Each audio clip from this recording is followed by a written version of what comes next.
Hello and welcome to Cutting Words. I'm Brad Thompson and today we have Monstrous Compendium Volume 2, new Dragonlance monsters out on dndbeyond.com. You may cast your mind back to early in the year where they released Monstrous Compendium Volume 1, which was new Spelljammer monsters on D&D Beyond. Then they released Volume 2 containing Dragonlance monsters. So this is an ongoing thing that they seem to be doing where they release additional monster content for the latest adventure book. So we got Dragonlance monsters this time. So they appeared on the D&D Beyond Advent calendar that's been released. I'll have a link in the description of the video below. But first, let's get it up actually. Let's have a look at the calendar so far. So this little holiday calendar. On dndbeyond.com, they released a new thing, new deal, new freebie, whatever, discount code, various things over the course of each day. Magic into an advent calendar. And so we've had 10% off a D&D trivia game, which, cool to check out sometime. If it ever comes out in New Zealand anytime soon. Might have to give that a crack. Could be a bit of fun. I'm not expecting too much of Trivial Pursuit, but we'll see what type of questions could be interesting. But anyway, 10% code off there. Then we had a discount code for the Dungeon Master's Guide. Then we had the discount code for being D&D T-shirt club. It's like getting T-shirts in the mail, I think on a monthly basis or something. Different D&D designs. Then we had a discount code for the Spelljammer book on D&D Beyond. And it's locked. That's it. So we'll get the next one tomorrow. But on the very first day, we got Dragonlance. Woo! Claim 11 monsters from Dragonlance at no cost. So claim monsters and boom, we get this pop-up comes up, hit claim, and you got to add to your D&D Beyond account for free. I already claimed it, so it just says view content now. So without further ado, let's have a look at the monsters we get. So, a bit of lore, monsters. Okay. Cool art there. New Draconian. Got a what was it? A lion seal? Walrus, that's it. Walrus. Blah, got it all mixed on my head. Walrus man, person. Necronome. Alright. Here's all the list of the creatures here. Oh, yeah. Good mixture. So we've got a Dream Eater, Aberration CR7, Ember, this is a dragon, that's CR22, Forest Master Celestial, CR8, Forsworn Undead, CR6, Hydra Seeker, Giant, CR1 Giant, interesting, Hydra Veilkeeper, Giant, CR4, Nethermind Gnome Inventor, Humanoid, CR2, Nevermind Gnome Mastermind, Humanoid, CR5, Theoni Hunter Monstrosity, CR1, Triarch Draconian Monstrosity, CR5, and Verminard Humanoid, CR17. Alright, so let's see what we got. So a Dream Eater. First up, the originating from the dream-warped elven realm of Sylvanasti. Dream Eaters are violent manifestations of nightmares and subconscious terrors. The true appearance of a Dream Eater is obscured as a Dream Eater twists its hazy form into surreal illusions of its foes' greatest fears. However, all Dream Eaters share one thing: a gaping, always smiling mouth, which it reveals before engulfing its prey in a phantasmagorical nightmare. Alright. The key to defeating a Dream Eater lies not in brute force, but in the ability to pierce its illusions and wrest others from its terrors. As such, bards and other persuasive adventurers find themselves uniquely poised to confront a hungering Dream Eater. Interesting.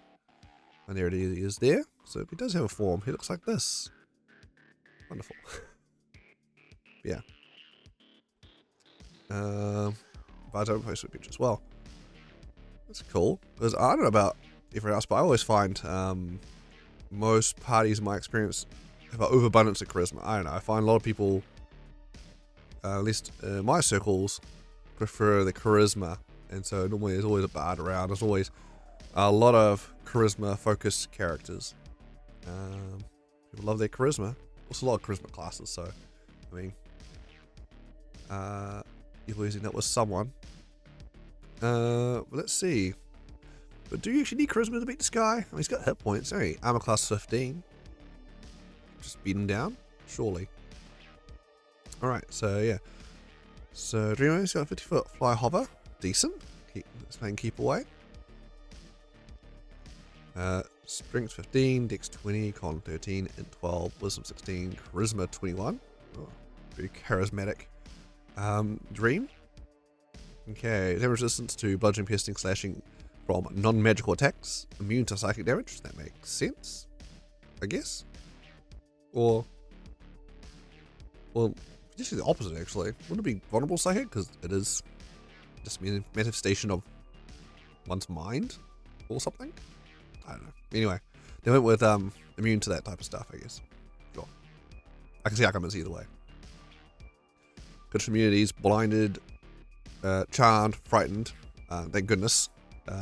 You scare the nightmare away. Grappled, paralyzed, petrified, and restrained. Blind sight, 120 feet. 1 bonus radius, passive perception, 13. Deep speech, and telepathy, 120 feet. Alright, which monster telepathy is listed in the monster manual, means basically do any language it wants, as long as it's speaking through the brain. Alright. Ghastly vision. So each creature that starts its turn within 30 feet of the Dream Eater must make a DC 16 Wisdom saving throw. On a failed save, the creature is frightened of the Dream Eater until the start of the creature's next turn. If the creature's saving throw is successful, the creature is immune to Dream Eater's Ghastly Vision trait for the next 24 hours. Alright. Does a passive fear aura? Sure. Makes sense. Nifty. Frightening can be pretty annoying for folks who don't have a level 10 paladin around. Incorporeal movement. The Dream Eater can move through other creatures and objects as if they were different terrain. It takes 5 force damage if it ends its turn inside an object. Fantastic. So it's very good at playing keep away, much like a ghost or what have you. You can hide in objects, eat that 1d10 force damage just to be unavailable to be attacked for a round. Be very annoying trick pull on your players. So cool, a lot of maneuverability here. Just fine. I do like monsters that have maneuverability. Yeah, 50-foot fly speed. You know, you can hide in things, sneaking in and out. Much like into a creepy nightmare. So that's good. Magic resistance. So take advantage on saving throws against spells and other magical effects. Thank goodness, because its saves aren't great. In fact, it has no proficiencies in these saves, so at least it's got advantage. It's got that going for it. The Dream Eater makes 2 ensnaring shriek attacks. Melee or ranged spell attack. Yeah, it's interesting, these new monster, monster stat blocks. It's got 1 attack, which it could be melee, could be ranged, whatever you like. Whatever. Anyway, so plus 8 to hit, reach 15, or range 60. Wow, it really does not need to get close, does it? Okay, on a hit, they take 12 or 2d6 plus 5 psychic damage. And if the target is medium or small creature, which probably are, the target must succeed on a DC 16 charisma saving throw, you monster, charisma saves, or be pulled up to 15 feet toward the Dream Eater. It's nice, you don't often get charisma saves, so it's nice to see them. Or be pulled toward the Dream Eater. Well, this is flying. Did it get pulled upward and fall down? It's like, it's flying 50 foot above you, hit you with that, they fly upwards towards the Dream, 15 feet, and fall down, take an extra d6 fall damage, fall prone? Maybe. Kind of weird. Weird fun effect. Bonus action, Engulfing Nightmare. The Dream Eater targets one creature within 5 feet of itself. The target must succeed on a DC 16 Wisdom saving throw or be engulfed by the Dream Eater, as the Dream Eater envelops the creature in a miasma of its worst fears. When the Dream Eater engulfs a target, the Dream Eater enters its space, and the target immediately takes 10 or 3d6 psychic damage. An engulfed target is restrained and blinded, and it takes an additional 10 or 3d6 psychic damage at the start of each of the Dream Eater's turns. When the Dream Eater moves, the engulfed target moves with it. Ah. Or if it moves into a wall or something, I guess it can't move the creature with them through the wall. But could it fly upwards then with them? Yes, then move with it. So then engulf someone. So what? So try to lure them in, Steering Snake, strike them, lure them in, pull them into itself, eat them, then fly away. Just fly up and away. And yeah, you know, restrained, blinded, and flying 50 foot in the sky. There's nothing about, they're not grappled, they're not being slowed by this movement or anything, are they? It's just they're now stuck in the dream and you're coming with me now. Yeah. Oof, okay, that could be sneaky strong. Alright. We'll see it after this ability. Dream Eater can have only one target engulfed at a time, thank goodness. Just one, don't suck up the whole party in there, vacuum them up. An engulfed target escapes at the start of its turn by making a DC 16 Wisdom saving throw. On a successful save, the target escapes to fall to their death, because you're floating 50 foot in the air. They're going to take 5d6 fall damage, or the pleasure of leaving your dream. Anyway, as you said, the target escapes, the target is no longer engulfed, and it enters a space of its choice within 5 feet of the Dream Eater. The creature within 15 feet of the Dream Eater can also use its action to attempt to free an engulfed target. Good luck getting that close, because what Dream Eater in right mind would have other creatures that close to it? You're 50 foot in the sky. Anyway, can also use its action to attempt to free an engulfed target. Doing so requires the creature to use its action to make a DC 16 Charisma Persuasion check to convince the engulfed target the nightmare isn't real. With the target escaping on success, the creature making the check takes 10 or 36 psychic damage, regardless of the check's success or failure, as its mind brushes against the nightmare. Okay, alright. They say bards are good against this thing, but you know, bards do mostly psychic damage. I'm immune. Your words can't hurt me, but your words can get people out of my jaws. But yeah. Pretty solid. Pretty quite amusing. To fly by, grab people, engulf them, fly off. Yeah. Wait and hide in a wall until someone goes by. It should be interesting tactics for these guys. I can see. The first card, dreamy, strictly dreamy creature. I mean, you could probably retheme other creatures to go with them. Otherwise, you just maybe have a batch of these guys attacking players. Interesting. Thought maybe just one, I guess, if you're doing it very tactfully with them. Keep him alive. Don't let him get stuck in melee. If he gets caught, he'll die. Don't let the fighter get close. Although I guess the creature that is engulfed, restrained and blinded, could choose to run in, try and escape just to attack this thing disadvantage. Just like, I mean, maybe in the dream, I'm going to attack the darkness, I'm going to attack the dream. Which might be a valid strategy. You know, attacking with disadvantage, but it's fine. It's only got 8, I'm class 15. It's not ridiculous. Like, you're nightmare, you don't trap me, I've trapped you, attack from inside. Interesting options. Yeah, fun little creature. I like it. Anyway, moving on down. Got 10 more of these things to go through. Ember, which, some flavor text there. Anyway, moving on. Also known as Pyrrhus, Ember is an imperious and ruthless red dragon who serves the Dragon Queen Takithis, which is Tiamat in Dragonlance, her Dragonlance name. I should be as an IP issue at one point, I don't know. In his service, the Dragon Queen Ember has taken on many roles in her behest, including that of black-robed human member of the Mages of High Sorcery, but he is best known as advisor of Dragon High Lord Verminard, leader of the Red Dragon Army. I assume all Ember and his Verminard characters all involved in the books, the setting. I'm less familiar. I'm currently reading the adventure at the moment. But they have not really come up. So, well, hence why the stat box, not in the book, it's in this separate component. Anyway, empowered by Takithis herself, Ember's innate fire can sear those nearby, and its breath weapon is a molten storm of ash and flame.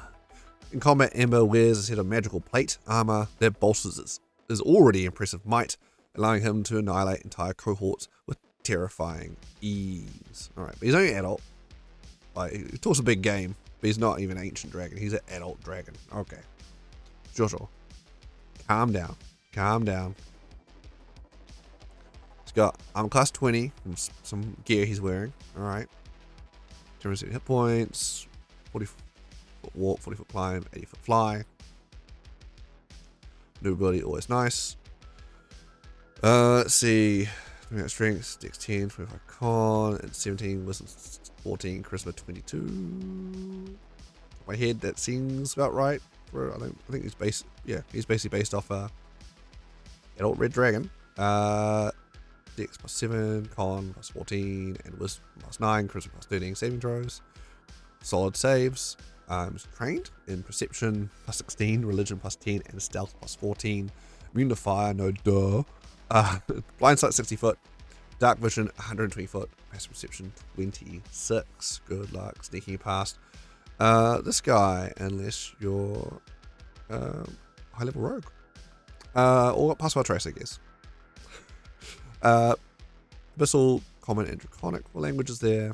All right. Calcient Aura, another aura effect. At the start of Ember's turn, Ember can force any creature or any number of creatures of his choice within 10 feet of himself to make a DC 22 Constitution saving throw. On a failed save, a creature takes 7, so 2d6 fire damage, is frightened of Ember till the start of its next turn. Oh, it's a con save for fear. Okay. And rather than wisdom. And a little bit extra damage there. Creature of his choice. That 10-foot radius could be actually sneaky big, because it'll be 10-foot radius from him, and he's that'll be a huge creature. So that 10-foot radius is quite a big radius actually.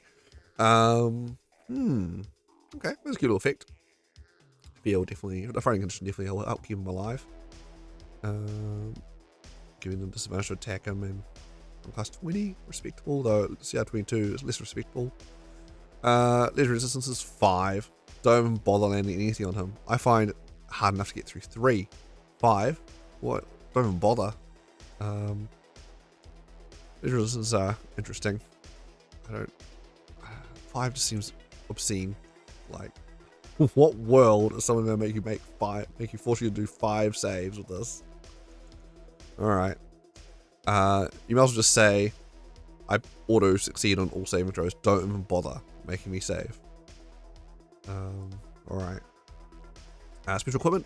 In battle, Ember dons magical plate armor, custom forged for his use. While wearing the armor, Ember adds his charisma modifier to his weapon damage rolls, including in the attack descriptions, and his AC can't be lower than 20. Tell me what special equipment. How can I get it? I can think of several charisma characters who would love this special armor. What's it called? It doesn't even have a name.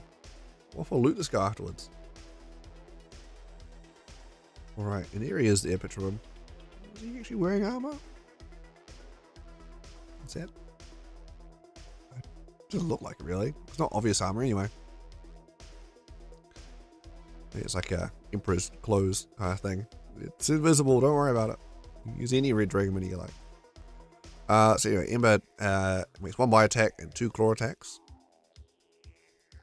The bite, which also benefits from his magic armor by looks, because it's the same as the claw. It's plus 16 hit, but reach 10 on 1 target, 26 or 2d10 plus 15 piercing damage plus 13 or 2d6 plus 6 fire damage. The claws, attack plus 16, reach 5, 1 target, hit 22 or 2d6 plus 15 slashing damage. And these are mundane damage. This is magic armor, not increases his weapon damage rolls and things, not make his dex magic as well. I guess not. It's a shame.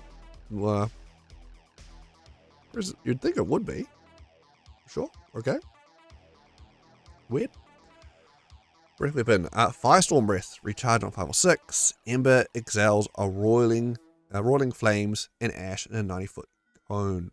Each creature in that area must make a DC 22 dexterity saving throw. On a failed save, a creature takes 56 16d6 fire damage and is pushed up to 30 foot away from Ember and knocked prone. On a successful save, the creature takes half as much damage with no other effects. If a creature is reduced to 0 hit points by this effect, the creature immediately dies and its body is reduced to ash. They are disintegrated. Okay, so it's a 9-foot cone that does damage, pushes them and prone. Quick save. Okay. He's got the bonus action, alter shape. You can turn into a vulture or a mage. And take alignment damage immunities, hit points, blah blah blah. Ends and reduces hit points, or uses another bonus action to end it. That could be interesting. He flies around a corner, turns into one of these smaller forms. That's both medium to fit in somewhere. Then we couldn't fit, or just to hide if he needs to, disappear for a little bit. Where'd the dragon go? That could be actually sneaky good during combat. And mage. Assuming he turns into a mage stat block, he gets access to the mage spells. For he wants to magic himself away. Alright, legendary actions. So Ember can take 3 legendary actions. Choose from the options below. Only 1 legendary action can be used at a time and only at the end of another creature's turn. Ember regains spent legendary actions at the start of his turn. So his actions are Pursuit. Ember moves up to 40 feet in a straight line toward one creature he can see. The movement ignores opportunity attacks. Fantastic. And it doesn't have to be an enemy creature. So, you, ally over there, I'm retreating towards you, I guess. Because the best way for a dragon to survive is to make sure just don't hang around melee or just get away. Use that fly speed 80 and get your 40 bonus 40 on top. So it's 120. Get out of there. Get out of dodge. Stay away. Don't stick around and get hit lots. Keep moving. Keep moving. Make them waste time coming to you. Which is a little counterproductive to the his little aura here. His aura and pings 10 foot around him, as opposed to the regular draconic magic that just triggers start his turn. That I think gets everyone in sight.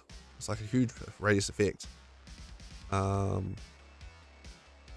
he doesn't want to start his turn. I guess people might start his turn within 10 feet of him. But yeah, it's. I feel like the regular draconic magic might be better potentially. But anyway. It's here or there. And then he's got Searing Bite. Costs 2 actions, legendary actions. Ember takes 1 bite attack. If the attack hits, it deals an additional 7d6 fire damage. Yeah, it's okay. Just maneuvering around.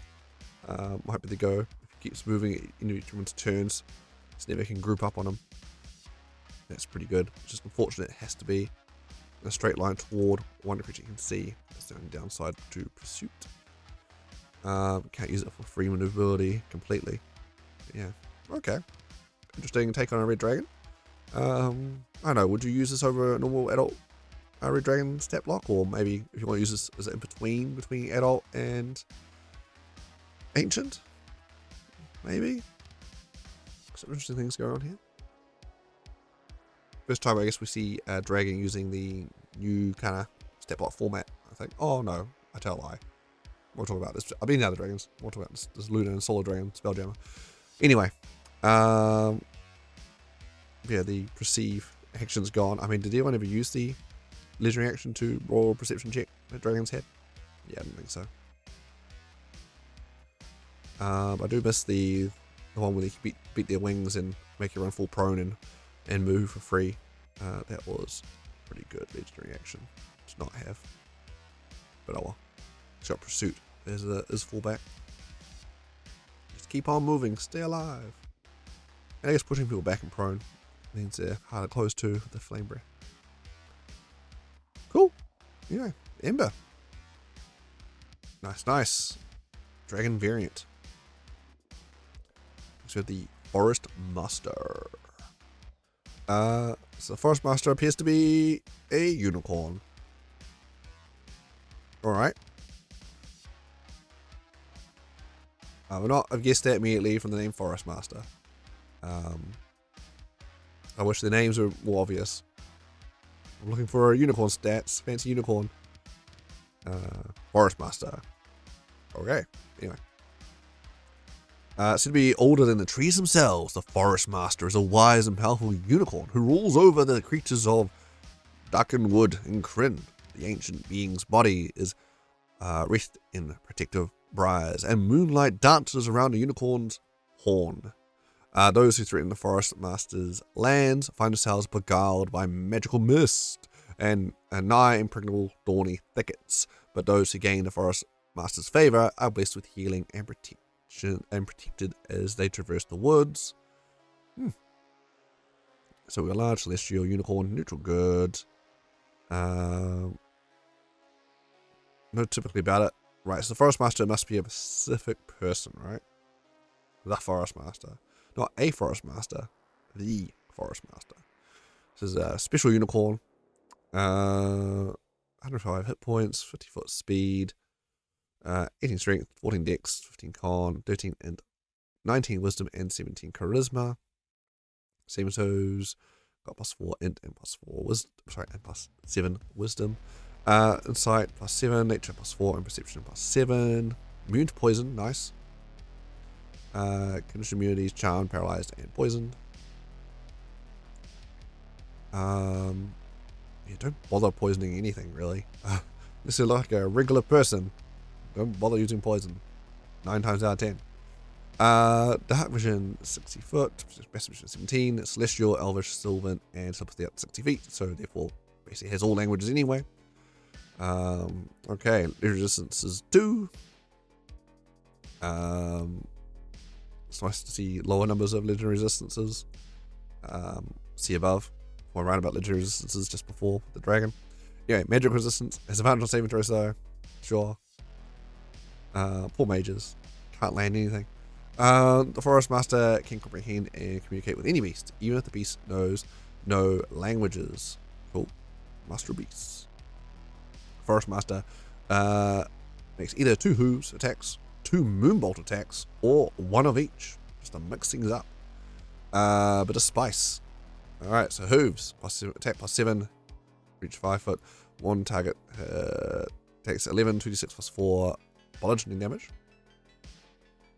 Or if I'm feeling spicy, a ranged spell attack +7 to hit, range 60 foot, 1 target to get 11 or 2d6 +4 radiant damage. So it's basically the same. Just different damage type and one's ranged. So I guess they couldn't justify the hooves being a range, melee or range attack. Hilariously. Anyway. The Forest Master casts one of the following spells requiring no material components and using Wisdom as a spell casting ability, DC 15. So we've got Drillcraft, Fog Cloud, and Guidance, or at will.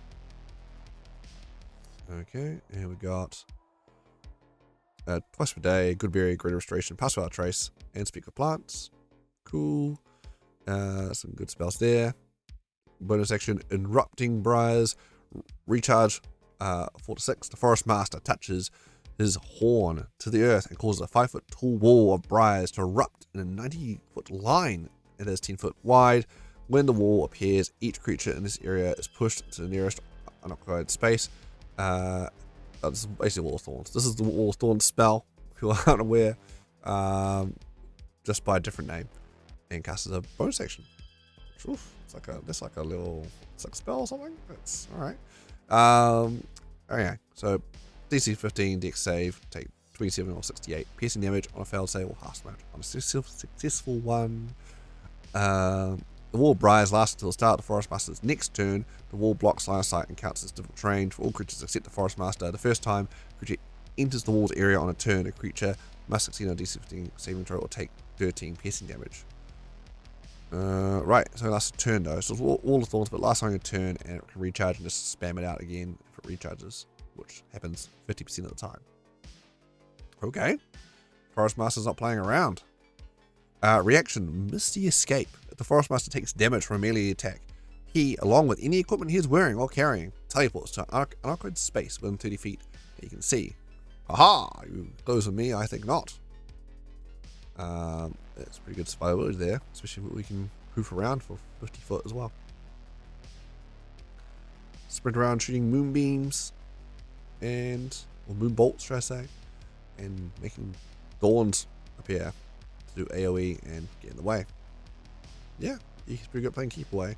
Good luck landing a spell on him too. Cool.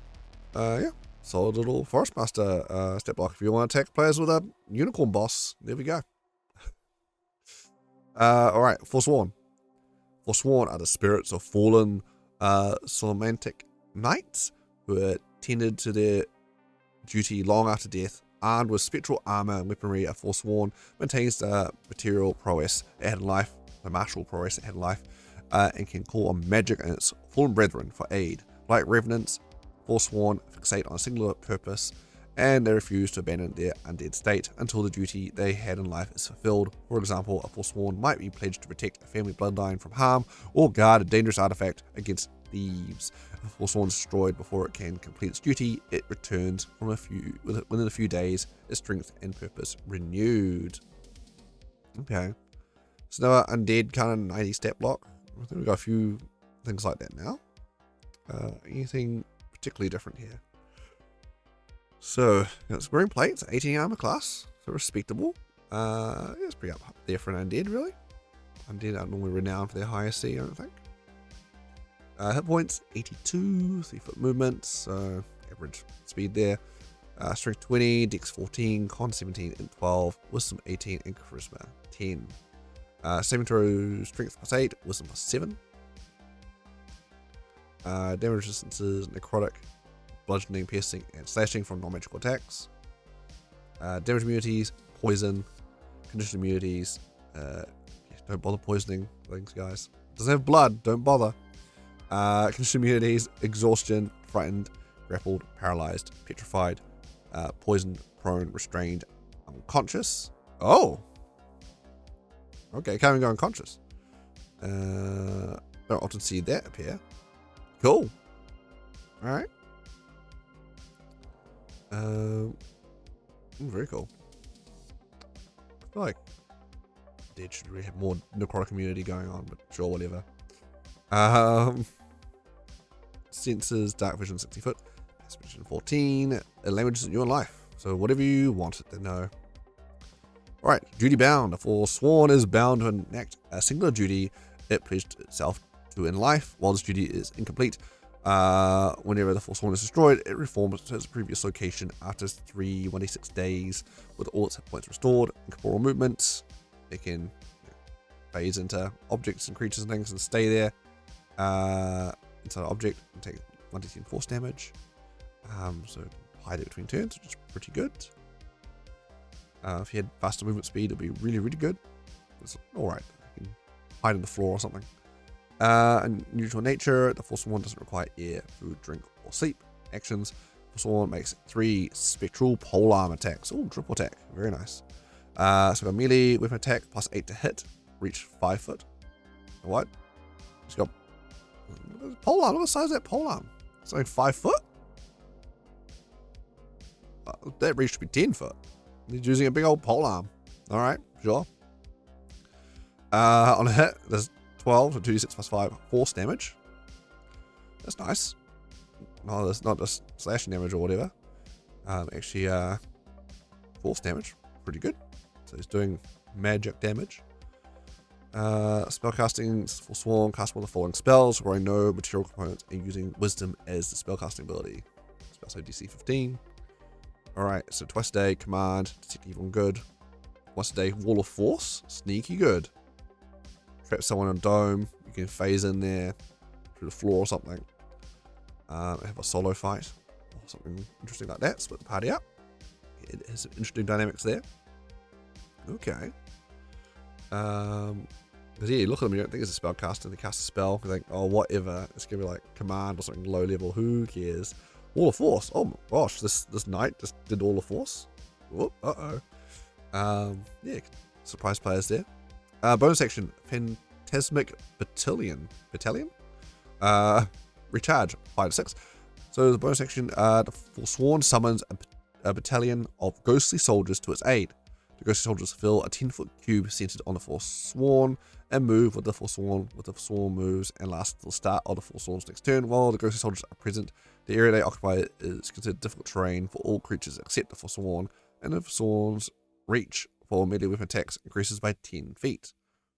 Okay, so like someone's ghosts, but they're not real ghosts, they're just like this weird, they just pile on him to make a writhing wall of ghosts to get in the way and be annoying and increase his reach.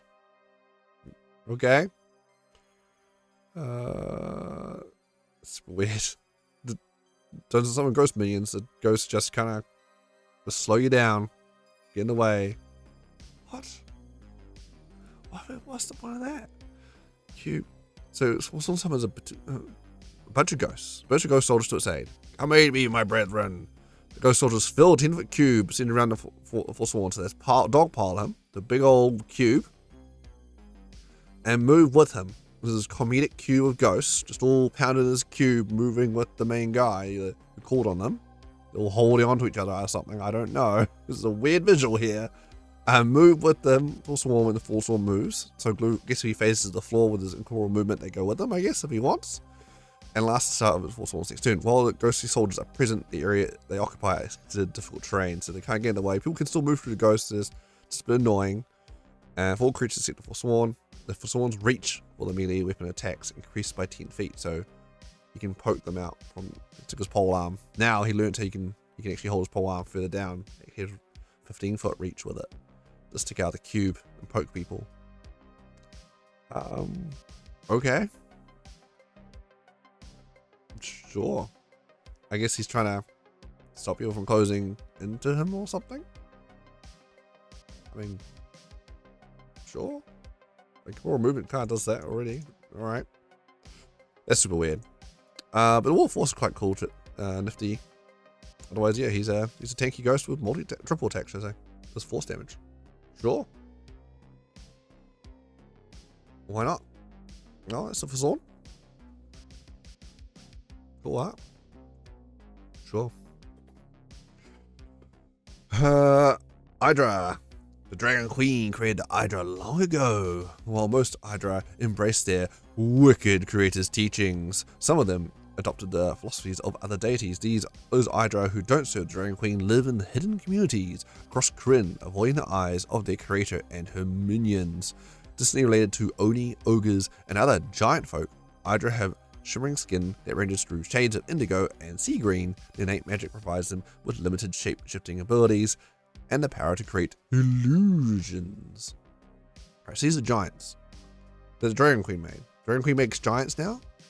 What are the giant gods doing? What's Tiamat, what's the Dragon Queen doing making non-dragons? She's all about dragons. So weird. Alright.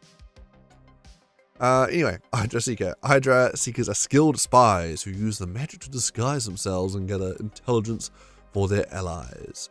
In combat, Hydra Seekers can momentarily cloak themselves as they dart around the battlefield. Hydra Seeker. Medium giant. This is a medium-sized giant.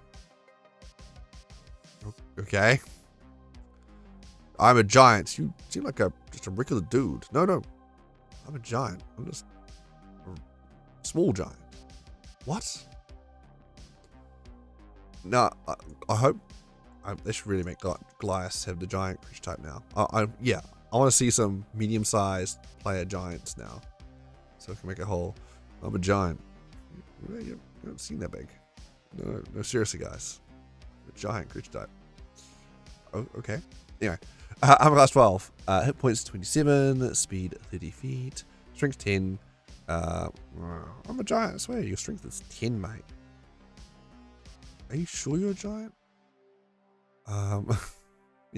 Dex 15 plus 2, Con 12, Int 11, Wisdom 14, Charisma 16, Dex plus 4, Charisma plus 5, Skills, Insight plus 6, Perception plus 6, and Stealth plus 4. As a shapeshifting, Trickster, Spy. No Deception? in there. Alright. They get busted pretty quick, aren't they? Anyway, Senses Dark Vision 60 foot, True Sight 5 foot. Oh, only 5 foot though. So they're right up there, right in there, and they can just perceive. You're invisible in disguise or whatever. I can see you if I'm right next to you. It's weird. I've seen 5 foot done before. And common giant is Sylvan. Okay, perception 16. Only CR1.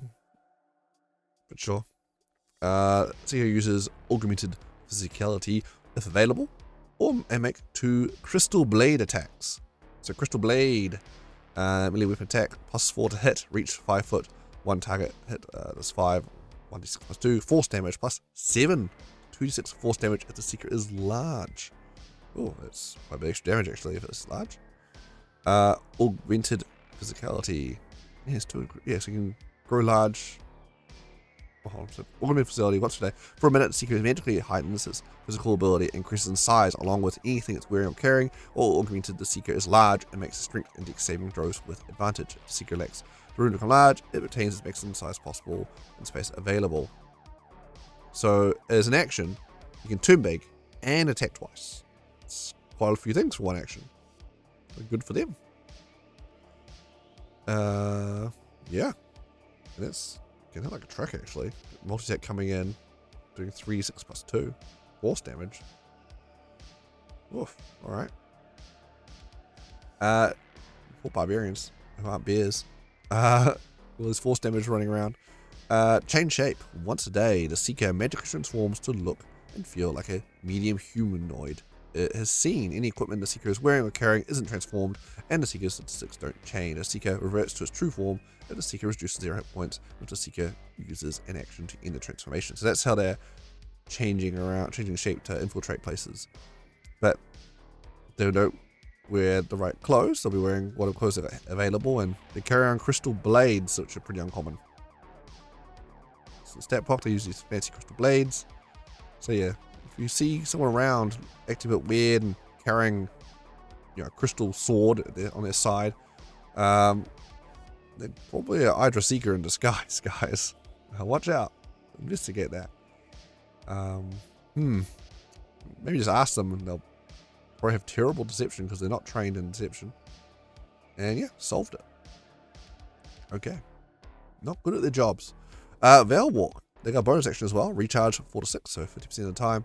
The Seeker, along with any equipment it is wearing or carrying, turns invisible and teleports to an unoccupied space it can see within 30 feet of itself. The Seeker remains invisible till the start of its next turn, or until immediately after the Seeker makes an attack roll, whichever comes first. Alright, so that's how they survived a continued infiltration once they get busted. They can turn invisible and teleport away as a bonus action. Do both those things as a bonus action. One bonus action, I'm invisible and I teleport. And I'm going to keep running now. That's a pretty good answer to things. There's a bonus action, and its ability, come and counterspell it. Right, so they don't stick around and die unless they really want to, I guess. They can pretty easily get away. Alright. Sure, it's interesting. Yeah. Okay, Hydra Seeker. There we go. Alright, what's it? What else is next? What have we got? Hydra Veil Keeper. Oh, good, another Hydra. Masters of their innate illusionary powers, Hydra Veil Keepers protect their companions by weaving magical mirages that disorientate foes. Rumors say that most skilled Hydra Veil Keepers can keep entire enclaves hidden, guarding a community's inhabitants from the outside world for centuries. Let's see how this CR4 does at keeping their place hidden. Alright, Hydra Veil Keeper, medium giant sorcerer, like a knee alignment. Armor class 13, hit points 49, speed 30 feet, strength 9. Are you sure you're a giant? Oh dear. Dex 16, con 13, int 14, wisdom 17, and charisma 19. Saving throws, int +4, wisdom +5, and charisma +6. Arcana +4, insight +7, perception +7. First immunity is charmed, frightened. Dark Vision 60 foot, True Sight 5 foot. Hit 5 foot True Sight again. Okay. Passive Perception 17. One Giant Sylvan for languages. CR4. Actions. The Veil Keeper uses augmented physicality if available and makes 2 Mirage flare attacks.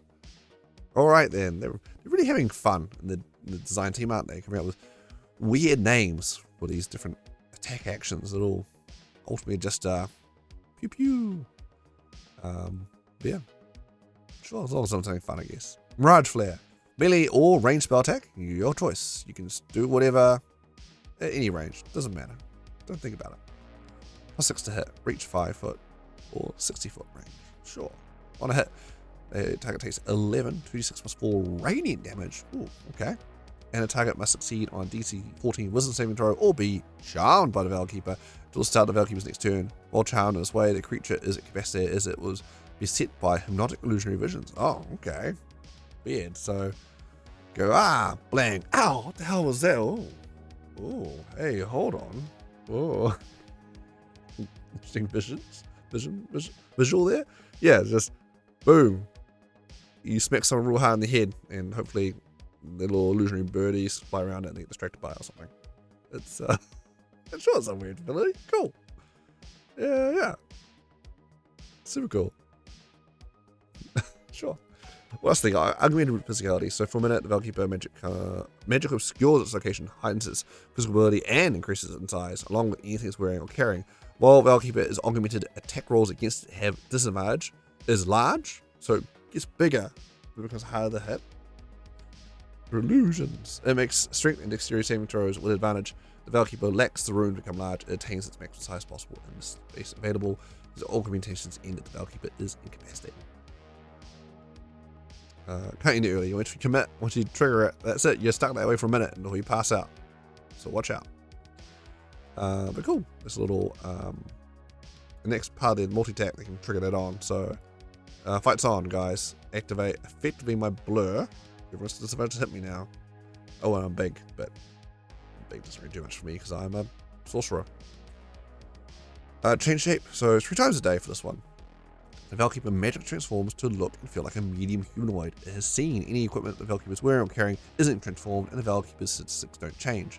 The Veilkeeper reverts to its true form. The Veilkeeper is reduced to 0 points, or the Veilkeeper uses an action to end the transformation. Again, not trained in deception, so but sure. Spellcasting, the Veilkeeper casts one of the following spells, requiring no material components and using Charisma as spellcast ability, spell save DC 14. So you got At Will, Dancing Light, and Minor Illusion. Twice a day each, Invisibility, Major Image, and Phantasmal Force. And once a day, as an action, you can cast the Illusory Terrain spell, which I'm guessing is what they're referring to in the flavor text of how they can keep their home hidden away with magic. Sure, I guess that'll do it. To a point. Obscuring Mist. If a creature that the Veilkeeper can see within 30 feet of itself is targeted by attack, the Veilkeeper surrounds the creature with illusionary mist, granting the creature half cover until the start of the Veilkeeper's next turn. I assume a creature can see, is it conclude itself? Can it give itself +2 armor class? If it really wants? Maybe?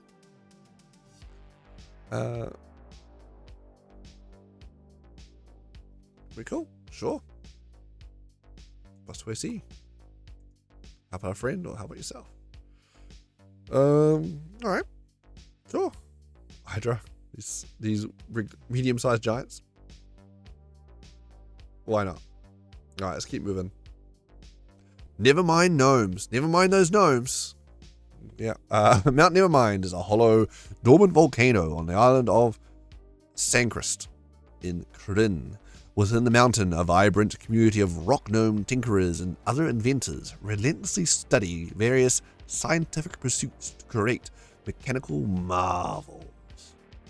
Nevermind gnome inventor, brimming with innovative ideas and reckless enthusiasm, the inventors of Mount Nevermind love any chance to showcase their creations. These talented inventors use their cleverness and technological know-how to outwit foes. Coming at challenge rating 2. Nevermind inventor, so a small humanoid, any alignment. And like armor class 14, they've got some leather armor on, 36 hit points, 30-foot movement. Good for them. Strength 8, Dex 17, Con 13, and 18. Wisdom 11, and Charisma 14. Dex +5, saving throw, and int +6. Not even trying to line up with an Artificer. No. Artificers get con and int as proficiencies. These guys get dex and int. Sure, why not? Arcana +6, Investigation +6, and Perception +2. Dark Vision, 60 foot, Perception 12. Common, Gnomish. Alright, and what we got? Always thinking ahead. The inventor has advantage on initiative rolls. Sure, they probably need it. If they fail initiative, they'll probably be dead. I won't get any of this stuff off. Actions. The inventor makes 2 flying fang trap attacks. Again, someone's having fun with naming. It can replace one of these attacks with a Thunder Scream gadget if it's available. Okay. So, its regular attack is Flying Fang Trap. So melee or ranged spell weapon attack. Like, doesn't matter. What is range? What do I want it to be? So +5 to hit, reach 5 foot or range 60 foot on one target. Hit 8, it's 1d10 +3 piercing damage, and the creature must succeed on a DC 14 dexterity saving throw, or speed reduced to 0 until the start of the inventor's next turn. That is actually sneaky good. No, you will not close. No, you will not close. No. That's very annoying. Yeah. Never reach them. Okay. And he gets 2 of them, so yeah. Okay. Yeah, sure. Pretty good.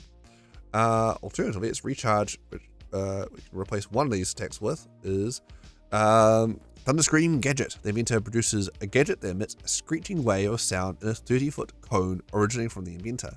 Each creature in that area must make a DC 14 Constitution saving throw, taking 10, that's 3d6 thunder damage on a failed save, or half of damage on a successful one.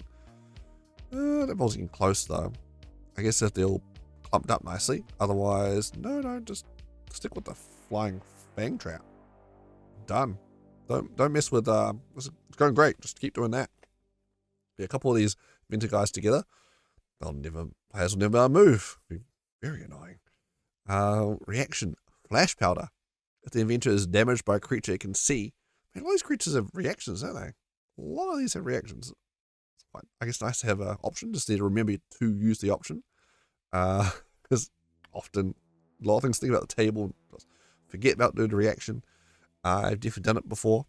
Reaction, so Flash Powder. If the inventor is damaged by a creature it can see within 15 feet of itself, the inventor retaliates by flinging brilliantly explosive powder at the creature. The creature must succeed on DC 14 dexterity saving throw, will be blinded until the end of its next turn.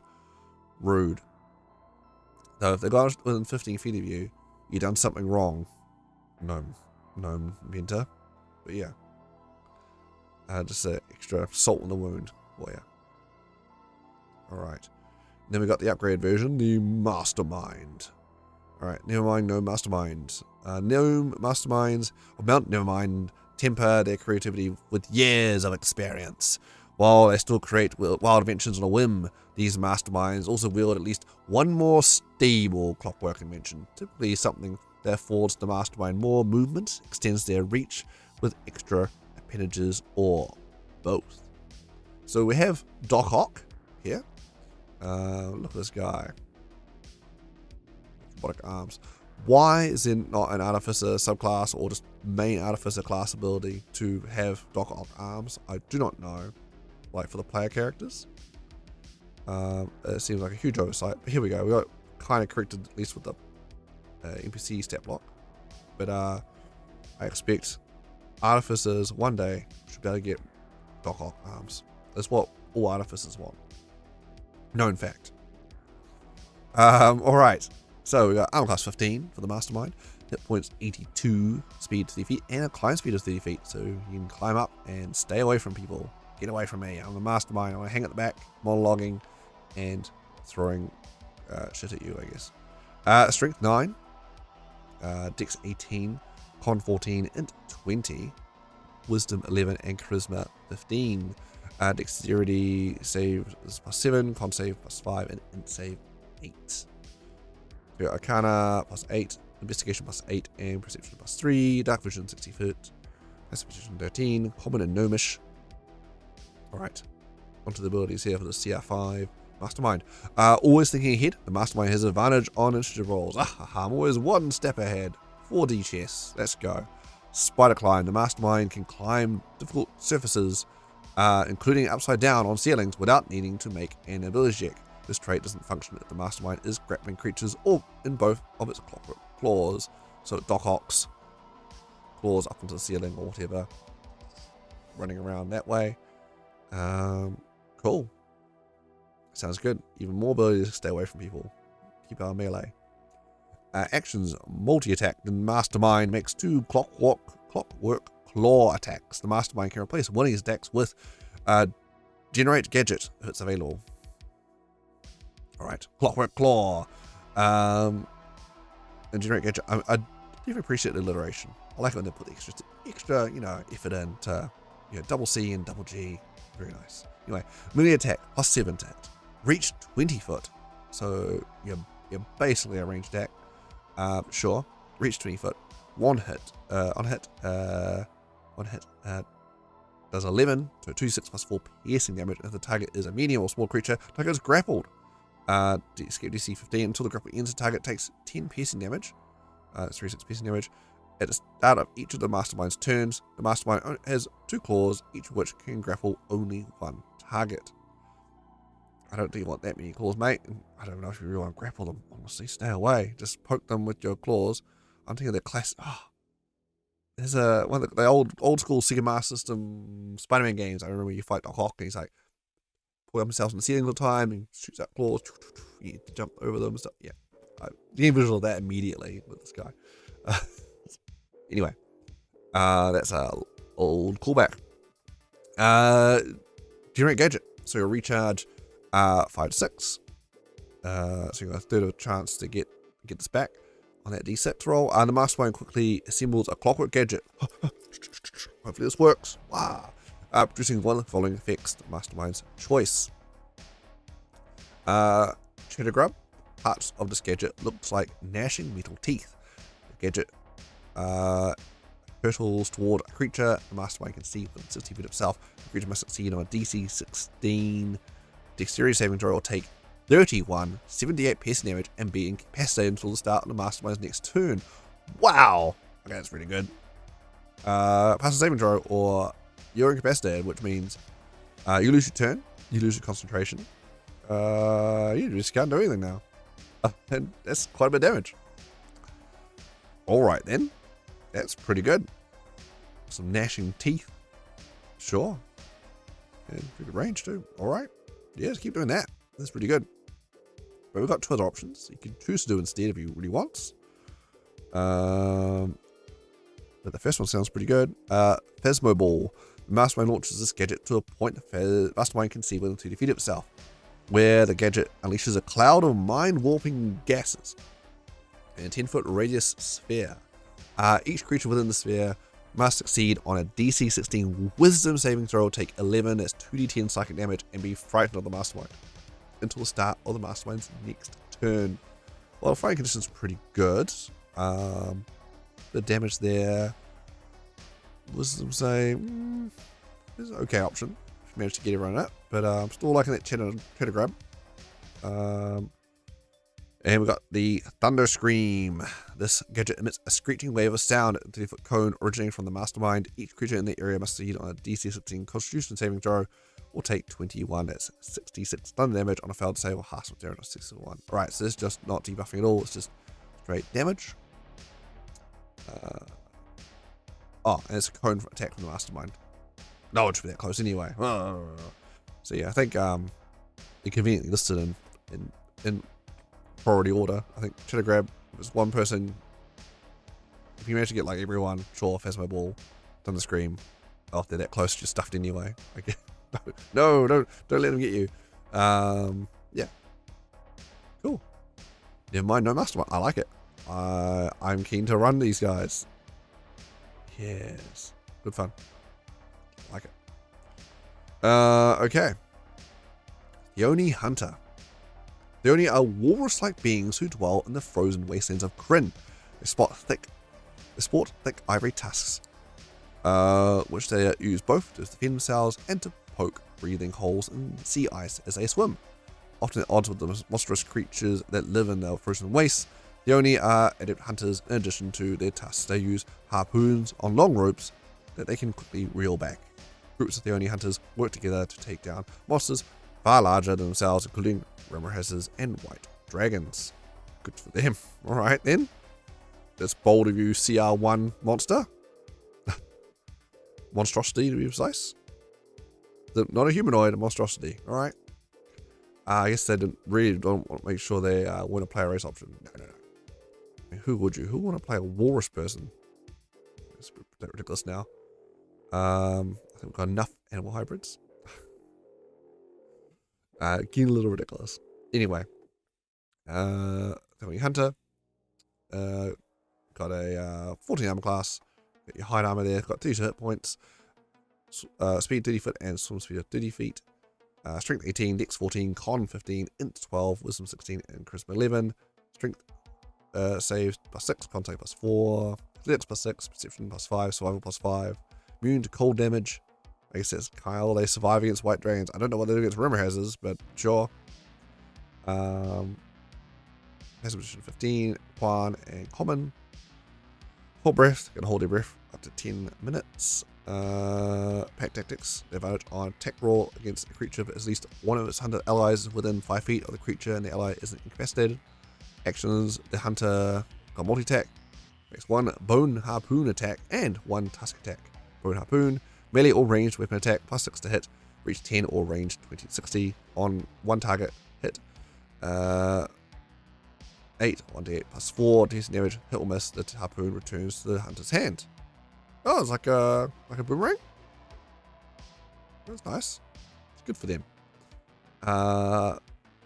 Don't question the, I guess there's a rope or something tied to it to pull it back in. Right.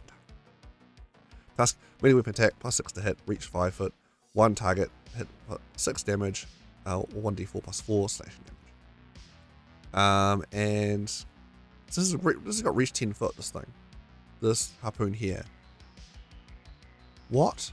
How come has that got reach 10 when the massive buddy pole arm of the on the Forsworn was like way longer than this, and I had reached 5 foot. Okay, sure. Inconsistent. These artists and these stat people don't, and those people do the stat blocks, clearly don't talk to each other. They just kind of put together at the end. To no one's surprise. Alright, moving on. Trag Draconian.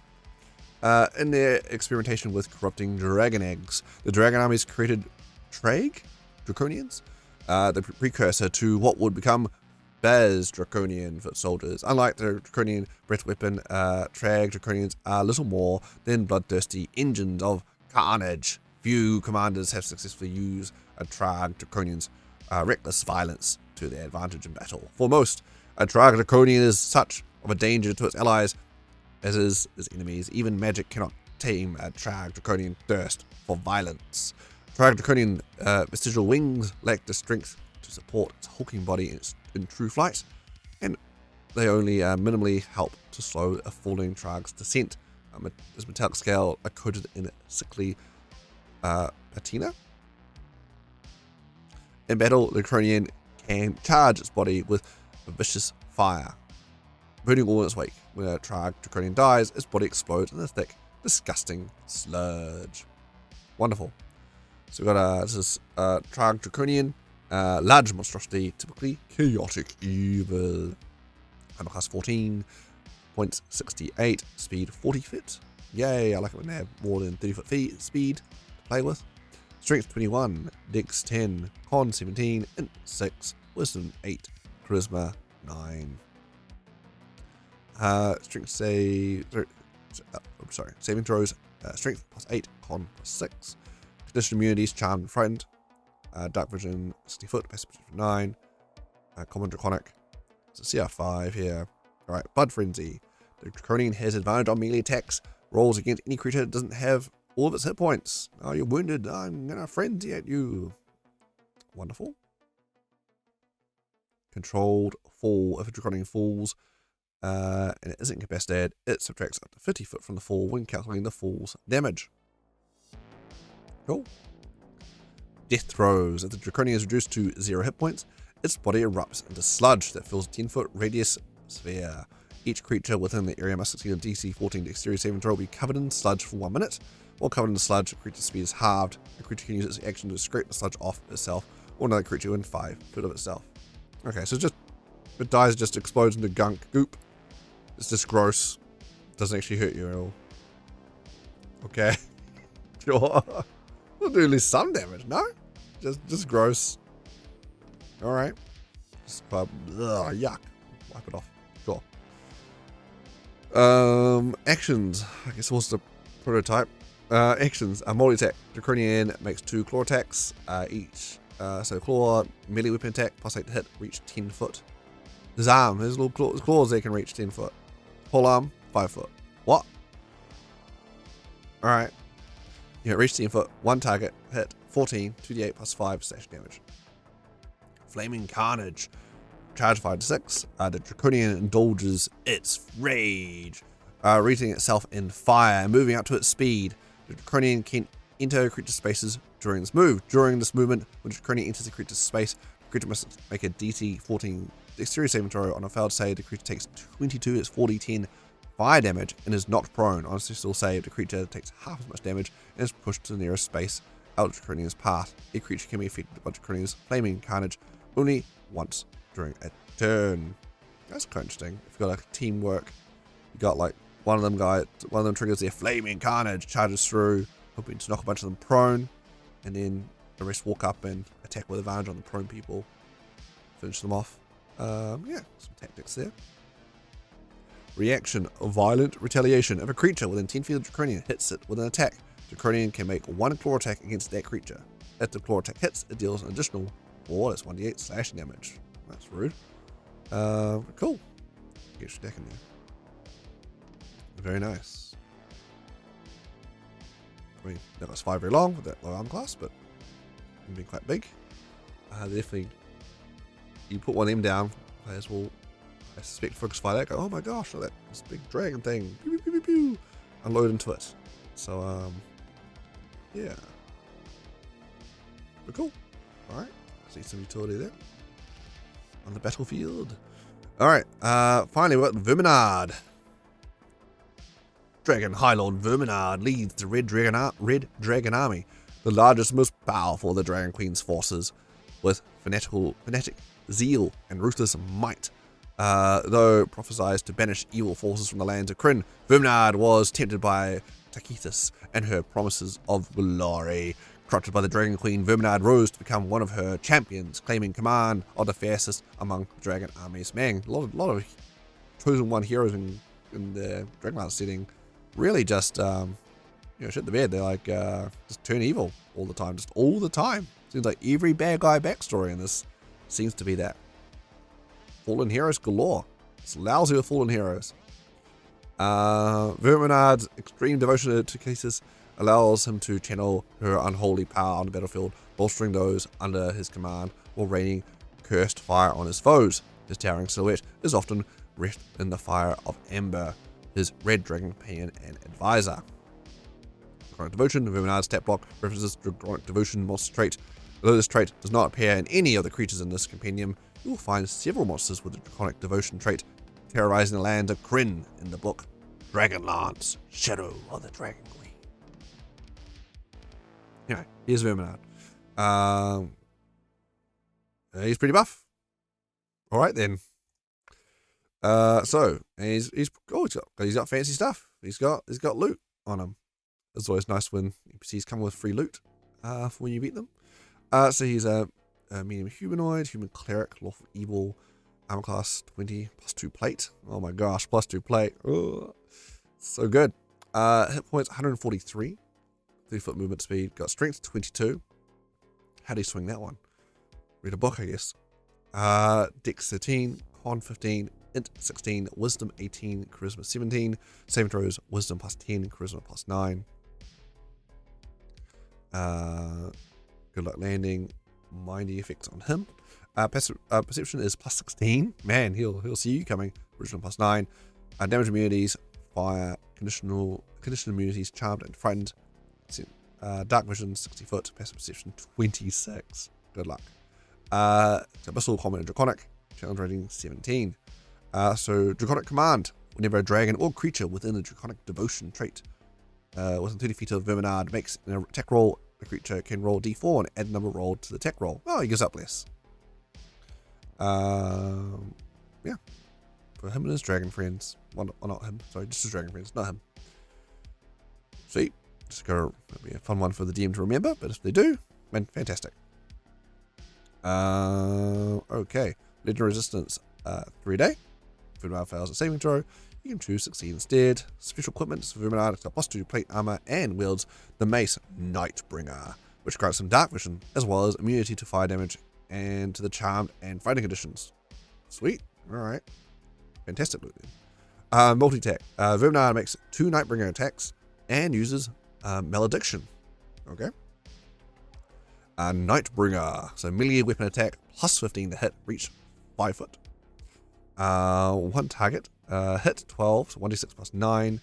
I guess there's a mace? Yeah, there's a mace, so yeah, d6. Only a d6, alright. For the big badass mace. 1d6 +9, bludgeoning damage, +10. Oh wait, I spoke too soon. +10, keep reading Brad. 44 radiant damage. Oh. Nightbringer does radiant damage. Okay, sure. Not night damage? Alright. If the target is a creature, the target must succeed on a DC 20 Constitution saving throw will be blinded to the start of Verminard's next turn. It blinds you. It's a glowy, blindy mace that brings night. Sure. Malediction. Verminard utters an unholy word, causing profane fire to descend on. Surely it's a holy word for him, right? It'd be holy for him and his, TML to kick this or whatever was Dragon Queen. Yeah, it's unholy. So why is it unholy? Just because it's bad, you gotta have the evil. You have unholy there. Yeah. Utters a word causing profane fire to descend on one creature Verminard can see within 60 feet of himself. The creature must make a DC 18 Dexterity saving throw, taking 11. That's 2d10 necrotic damage plus 11 2d10 radiant damage. It's a dealer's choice here. You get necrotic, you get radiant, you get it all mixed together. On a failed save, half of damage on a successful one. So yeah, one creature, just one. All right. Just, hey, you over there, take this damage. Verminard casts one of the following spells. You can just do this instead. So instead of a multi-attack, he could choose to cast a spell instead. DC 18 for him. Light, Thaumaturgy, Bane, Fear, Freedom of Movement, Greater Restoration, Hold Monster, and Revivify. DC 18, we can add a Hold Monster. That's pretty good. Although, against players, Hold Monster? What do you mean? Just hold person. I guess those people who are just playing Fae or whatever. Aha, it does work on you. Yeah. Pretty rough for freedom of movement, because why would you not? Bonus section. Dragon Queen's Favor. 5 a day. Keep track of this, guys. Keep note. He's got 5 of these bonus actions. So those combats last more than 5 rounds. They can happen sometimes. Verminard, or one creature he can see within 60 feet of himself, magically regains 17. It's 2d12 plus 4 hit points. Sure. Have a big old super healing word. Legendary actions. Verminard can take 3 legendary actions, choosing from the options below. Only 1 legendary action can be used at a time, and only at the end of another creature's turn, Verminard regains 10 legendary actions to start his turn. Man, I feel like they could almost have that text in the front of Monster Manual, not have to mention that every time, how legendary actions work. Tactical movement. Verminard moves up to his speed or commands mount he is riding to move up to his speed. This movement doesn't provoke opportunity attacks. Fantastic. Technical movement. I like it. Move around. Move. Keep moving. Perfect. I love me some movement. Fervent Strike. Plus 2 actions. Verminard makes 1 Nightbringer attack. If the attack hits, it deals an additional 7. That's 2d6 bludgeoning damage. Okay. Well, let's keep moving. 3 moves is pretty good. Between people's turns, so they can't group up on me. Or maneuver my dragon mount, which I'm probably riding actually, even better. Or I can cast a spell for 3 actions. When I use spell casting. What would he do? 3. It's giving him quite a bit just to do that spell casting there. What would he do? Yeah, I guess. That will happen to live a nice cone for him. Yeah. Or maybe get off a whole monster just for his turn. Like, for some reason I didn't need to use my legendary actions. You know what? My turn's about to come up. Whole monster. Alright. Then, surprise. I'm gonna run up to them and just crit my Nightbringer. Yeah. That could be quite a sneaky good opening move. Really strike the fear in the hearts of my enemies. There's Verminard. Sweet. Alright. So options there. Nightbringer says, so here's the stats for him. If you happen to loot Nightbringer. So shoot, it's all on D&D Beyond. Perfect. It's a legendary mace. The heavy mace has a darkened oaken handle and a head of a blackened steel trimmed with gold. In combat, the mace's head is wreathed in inky black energy. But watch out, does radiant damage and blind you though. You gain a +3 bonus to attack and damage rolls made with this weapon. When you hit with an attack roll using it, the target takes an additional 44 radiant damage. If you have an evil alignment, you can also gain the following benefits. Or to Nightbringer. I see. So most players won't get all the extra bits. You know, get the upfront bit though. +3 mace that does extra 44 radiant damage is really good. But I'll take it. But sure, extra stuff, why not? Blessing of the Dragon Queen. You're immune to be charmed and frightened conditions, and you gain immunity to one of the following damage types. Choose when you choose the weapon: acid, cold, fire, lightning, or poison. Verminard chose fire. Fair enough. Solid pick there. On theme, on brand, and for his red army. And you know what? Fire's pretty common. Comes up all the time. Though, if he picked a different one, no one would suspect. They would throw something else at him, and it wouldn't work, and it'd be quite hilarious. So, keep that in mind, Verminard. Eyes at Midnight. You have dark vision with a range of 60 feet. If you already have dark vision, this range increases by another 60 feet. Woohoo! Midnight Shroud. A weapon has 6 charges. When you hit a creature with an attack using the weapon, you can expend 1 charge to force a creature to make a DC 20 Constitution saving throw. On a failed save, the creature is blinded until the start of your next turn. The weapon regains 1d6 spending charges daily at dawn. Verminard can ignore the charges, he just does it. Ah ha ha. All the time. Spammy spam. That cheeky Verminard. But players don't get to do that. They have a limit. Ah ha. It's like locking a bad boss in a video game, you know. You're really hard fighting them when you're locked in the fight on your side now. Nah, it's not quite as good, is it? Oh well. Cool. And there's a Verminard helm. Woo! And yeah, that's it. Pretty cool. So that's 11 new monsters, nice having options there. Some quite unique options there too. That's totally a two-hander. What? I thought, what are you doing? Anyway. Yeah, pretty good. Favorite? I'd say, oof. I think we top up between, I think it's the Mastermind. I think the Mastermind with the Blockout Arms is probably my favorite. Probably followed by Dream Eater. Of those ones there. Pretty cool. See some cool options there. Alright. So, that's it. The Monstrous Compendium Volume 2, Dragonlance Creatures. You can get that on D&D Beyond right now. If you get on the advent calendar and get that for free added to your account, I'll have a link to that in the description of the video below. Alright, if you like these videos, please consider subscribing to the channel, even already. Get that number up there. Really hoping to get 500 subs by the end of the year. That'd be fantastic. Fantastic little Christmas present for me. And thank you so much for the support there. If you do, really appreciate it. Help the channel grow. Alright, I'm Brad Thompson. This has been Cutting Words. Catch you around the table doing gaming stuff, I guess. Did everything sign off through? Alright. I'm just going to go now. Alright. See ya.